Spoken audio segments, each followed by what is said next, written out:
I didn't feel comfortable with the way in which the notion of reparations is normally used, or the notion of repair is normally used. But when you add ecological to it, then it becomes an ecology of reparations.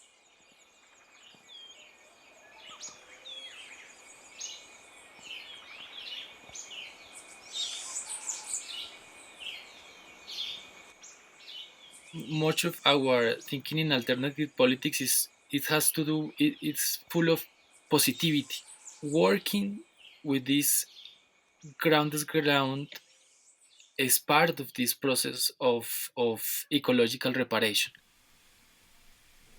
To ask us to think about ecological reparations is to pose a question of the medium and the entangling mediums, right? And the kind of implicated and complicated and complicitizing, necessarily embedded all the time kinds of mediums and modes of repair, that reparation must happen in situ, right? It happens in place, it happens in sites. It happens through the materials and fabrics and the elements of living.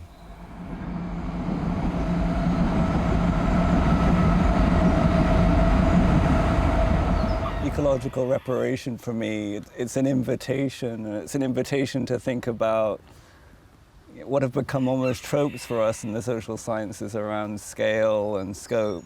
How do we deal with the local? So, for example, the local at this farm, and yet at the same time, the urban or the national, the global, and certainly within questions of ecology or sustainability, we're always drawn to these kind of scales of local versus global. Thinking about ecological repair in the food system has been thinking about how we might look at alternative agricultural practices and social practices around food.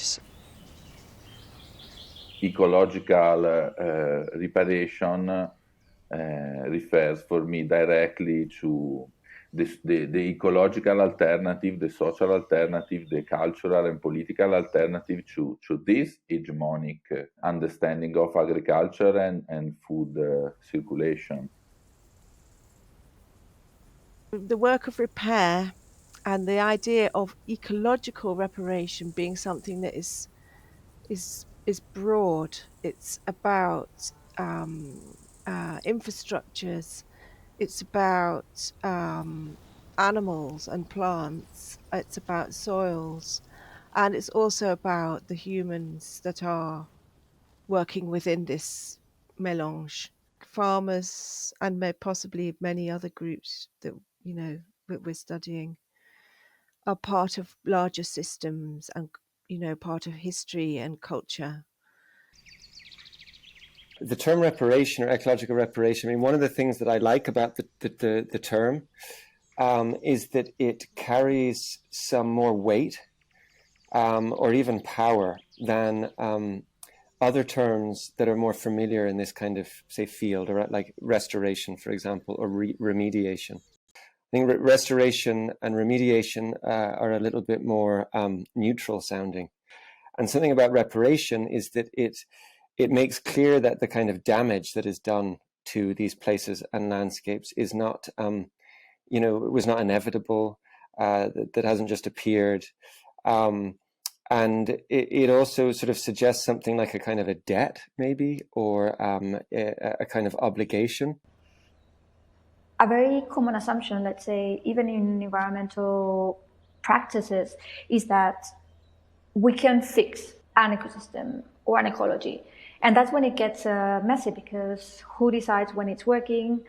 What gets excluded when we fix something?